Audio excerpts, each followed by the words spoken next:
If you watch this entire breakdown and still walk away without committing to see this through, ask yourself what that says about how much you really care about justice. Because a 22-page document just landed in the public record, and within 24 hours it triggered two completely opposite national reactions. One broadcast treated it like the massive breakthrough everyone had been waiting for. Boats identified, people visible, a pool of potential witnesses finally stepping into the light. Meanwhile, a live stream commentator scrolled through the exact same file, page by page, and called it a nothing burger. His words, not mine. He argued it proved nothing, changed nothing, and shouldn't have been published in the first place. Same document, same afternoon, two totally irreconcilable verdicts. So we did the boring work. We actually read it. What we found is that the debate isn't really about what's in the document. It's about what people wanted to find in it. Once you understand what each side was looking for, the outrage becomes entirely predictable. Here is what those 22 pages actually contain. You're part of this now. You're the jury. You're the witness. And the question you have to ask yourself is this: if Nolan had been someone else, if he'd looked different, if his family had different connections, would the investigation have moved faster? The world looked away from cases like this for too long. Don't look away now. The file was released by the United Cajun Navy, a volunteer search and recovery group, not a government agency, who assisted in the search for Nolan Wells on Horn Island. TMZ broke the story on August 3rd, and local outlets like Fox picked it up shortly after. The group says they handed the file directly to the Jackson County District Attorney, the Sheriff's Office, and Nolan's parents, Christine and Elmore Wansley. But pay close attention to how the organization describes its own work, because they made sure to frame the narrative before anyone else could. First of all, I want to thank you for calling this report what it is, and it's a timeline, and some people have called it an investigative report, and that's not accurate because, as you know, we're not investigators, and what we did, Nancy, was we asked our followers to, hey, if anybody was there that day. You have pictures, videos, whatever, send it to us just so we can go through it, see if there's anything relevant. We took all that information and compiled it into a just one digestible report of things we thought were relevant and could be helpful. Maybe they're not. Maybe law enforcement's already seen all this and it's nothing new to them. But we just wanted to be transparent about what we received. So, going back to your question, the pictures that we received, we did not, as an organization, take any of these photographs. These are all images that we received from people who are trying to help us out and trying to help Nolan's family out. That was Brian Trasher, Vice President of the United Cajun Navy, and he's doing something rare for a headline-grabbing case, managing expectations. He clarifies that this file isn't an investigation. It's a crowdsourced compilation. After asking the public for any media from Horn Island on July 4th, they took the submissions, organized them, added coordinates where possible, and published the report. But here's the kicker. They didn't take a single one of those photos themselves. Every image came from third-party phones and social media uploads. That fact alone explains nearly every flaw or gap in the file. Remember that. We'll revisit it shortly. The only way stories like this continue to be told is if people like you choose to care. And if you're still watching, I know you care. But caring isn't enough. Caring has to mean something. Caring has to lead to action. Now, let's dig in. The key image driving the coverage shows several boats anchored together. The report labels them as Boat First, Boat Second, Boat Third, Boat X, the Palm Beach, and the Triton, the boat Nolan was on. We used them to, like Google Earth and satellite pictures of the island, to try to determine exactly where they were. We looked at the initial coordinates called out from the Coast Guard or from Marine Patrol when the missing persons report first went out, and basically just try to run these pictures against each other to see, okay, this boat's here now. It's not here later. And again, just create an index. We had to use some software to help us create the index of the pictures and make sure we put it into the best timeline we could. We included social media posts that may or may not have been definitive, but these were happening in real time. So we thought it was important to put those up there to create context. And so again, just trying to take what we received, put it into a digestible format that just about anybody could understand, hopefully. And if it's helpful, great. If it's not, then I don't think no harm, no foul. To Dave Mack, Crime Stories investigative reporter, based on this timeline, and it may be refined as the days go forward, how does it shift the timeline? Because there is a group of people fighting at 5 p.m. Who are they? The friends say they leave at 4:31. That should be able to be verified through GPS.5 p.m. No one, according to them, is still at Horn Island, is he? because by 7:30, witness states no one is anywhere in sight. So, where was he? He wasn't floating in the water. He wasn't on the shore. If he had drowned, wouldn't he be floating in the water? Perhaps. I've seen bodies in the immediate that will go directly to the bottom, and there are those that do in fact float. So a lot of it is going to depend upon the temperature of the water many times. A lot of it's going to depend upon, is there anything else out there that could impede the body's ability to float to the top like beneath a boat? And as you can see, there are a lot of boats out there, so if in fact that had occurred, you can actually have bodies that will be caught beneath other vessels. I've worked cases like that where they were looking around for someone, and they couldn't find them because the whole area was surrounded by vessels. Every person who subscribes is a witness, and witnesses are what the dead deserve. You're not clicking a button for us. You're clicking a button for Nolan, for his mother, for every family that will ever have to wonder whether their loved one's life would have mattered more if they'd looked different. To be fair, that argument holds weight. When you have multiple vessels clustered together with people aboard and in the water, the crowd in that cove during the relevant window is significant. Every single person out there is a potential eyewitness. Caitlin Becker from the New York Post puts it best. While the boats are identified and people are clearly visible, the timeline is missing. We don't know the exact timestamp of the photo, nor do we know where Nolan was relative to the camera when it was snapped. That missing timestamp isn't a small oversight. It's the central flaw of the entire document, and it's a problem we're going to keep running into. With that said, let's turn to the opposing interpretation. I will never, ever begrudge black folks and folks of color for saying they do not trust white people. And a terribly upsetting example of that is what happened to Nolan Wells. He spent 4th of July weekend with 3 of his friends who he thought were friends, and they are white. He is black, and Nolan Wells died. We don't know what happened. I'm not going to speculate. That doesn't do anything for anybody. But we as white people have not given people of color, especially black folks in America, any reasons to trust us as a collective group of people. Full stop. And if you are a white person and you are bothered when black folks say they don't trust white people, think of this moment. Think of the unfortunately countless other moments in American history where white people have been instigators of violent crimes against black people. Because whether you like it or not, that is American history. It is. And you can't escape it. But we can do something to change it. And that starts with every one of us white people interrogating the white supremacist ideologies that we were raised with and our society was built upon, and it is our job to undo it. I know that certain white people, men specifically, people that are conservative, people that are able to think differently than whatever the mass media is trying to program you to think, whatever they're trying to program you all to think on social media, I know y'all are sick of liberal white women apologists. Because on one hand, she says that she's not going to speculate, she doesn't have an opinion yet, but at the same time, they up here calling for justice and they don't even know what the cause of death is. As of the recording of this video, right? Nobody knows exactly what happened. There's an active investigation going on.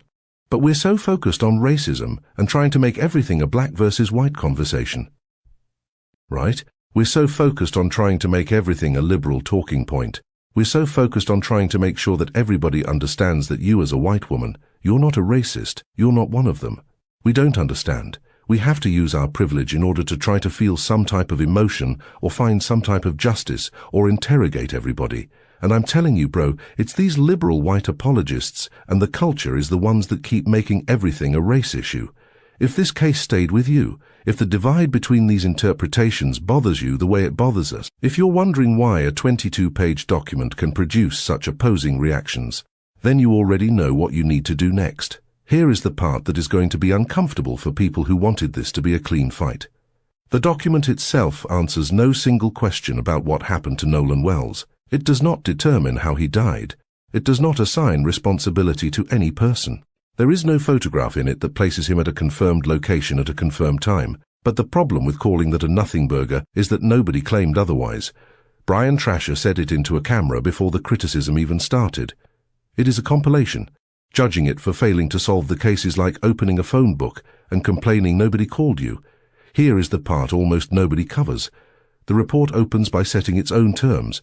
It proposes sorting every piece of supplied material into categories.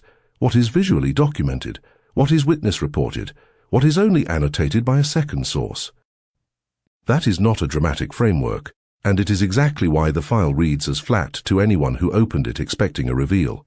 The Triton is recorded as having left the island at 4:31 in the afternoon. That's stated in the file. But the document notes, in plain language, that the departure has not been verified through GPS or through any other electronic record.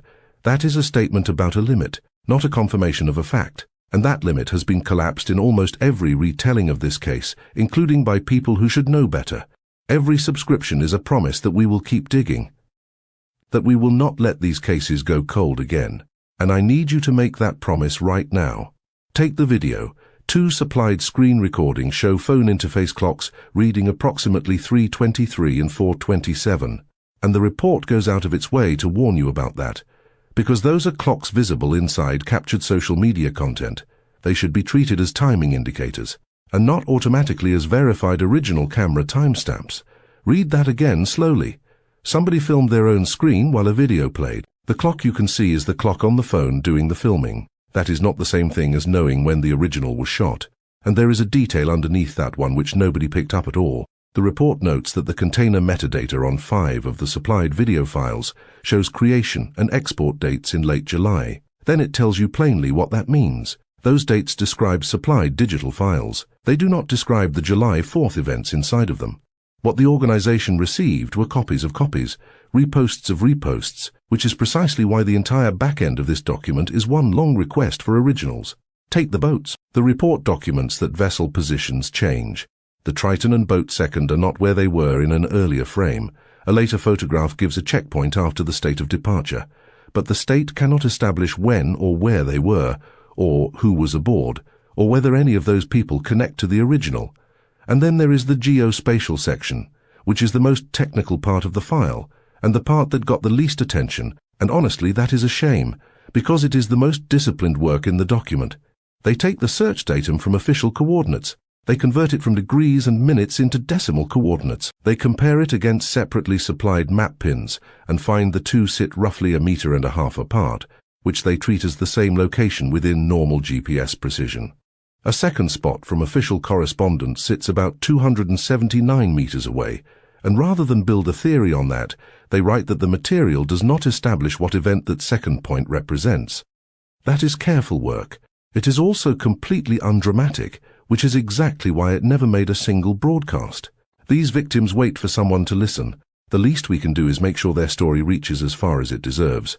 Subscribe, not for us, for Nolan, for every victim who never got to tell their own story. Now think about that, because everything in this file orbits one window of time. Nolan's last independently corroborated sighting sits in the middle of the afternoon. Warren Hudson, who was on the island with him, said publicly in an interview on the Officer Tatum show that around 3 in the afternoon was the last time he personally laid eyes on him. The Triton is stated to have left at 4:31 after taking on water without him aboard, and then the record thins out badly. There is a social media statement placing a group described as almost fighting at around 5 in the afternoon and saying a person with a blue top pulled out shortly after, moving fast. The report includes it. It also includes the reply that disputes it from someone saying the person involved was not Nolan. The report does not resolve that. It flags it and leaves it standing. And that is the correct call, even though it is unsatisfying, because a contested account cannot be nailed down as a fixed point on a timeline. You cannot build on ground that is still moving. Then comes the 7:30 observation, and this is where a lot of online coverage has gone sideways. A woman named Kaylin, who was on the island that day, photographed the vessel and stated that Nolan was nowhere in sight when her group left around 7:30 in the evening. Now, read that the way the report reads it. That is a statement about visibility. It is not a statement about location. Not being seen in one area by one group at one moment is not the same as not being on the island. Those are two very different claims, and only one of them was actually made. The document treats it exactly right, a reported observation, not a confirmed sighting, and not a confirmed absence. Nolan Wells was recovered from the water just off Horn Island on the morning of July 6th. Between mid-afternoon and the evening of July 4th, there's a hole in the public record. That is the finding. That is the whole finding. Everything else across the 22 pages is spent mapping the edges of that hole as precisely as possible. Look at what it recommends, and the design becomes obvious. Get phone and location data. Get vessel GPS and engine records. Get a complete passenger roster for every boat, including that one. Nobody who thinks they have solved something writes that list. That is a document telling investigators which doors are still shut and exactly which keys open them. Brian Fitzgibbons of USA Nationwide Security on the same broadcast put it in the cleanest terms anyone managed. The value is in providing a framework to build an investigation off of, not the answer. The scaffolding you need before an answer is even possible. And he raised one more thing that deserves more attention than it got. Nobody on that island knew they were a witness at the time.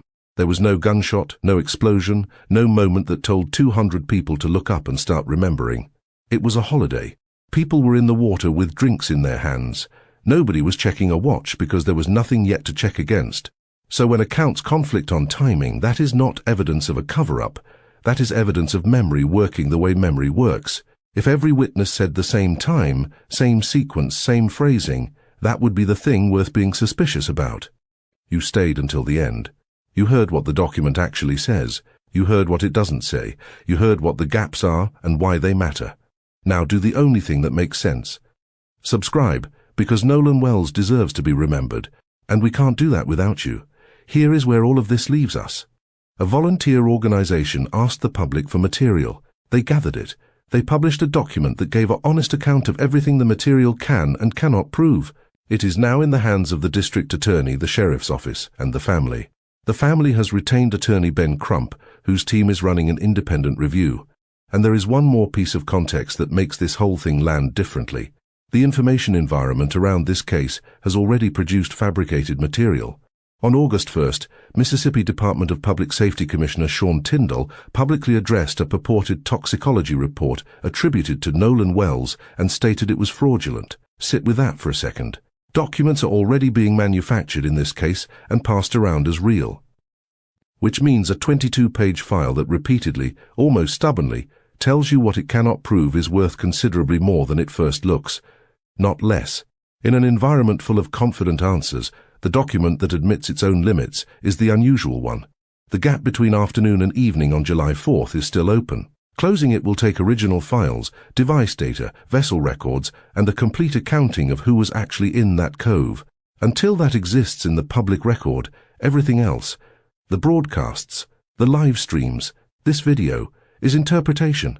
We'll keep following the source material as it develops. If you want the next update when it drops, subscribe and turn on notifications. Thanks for being here.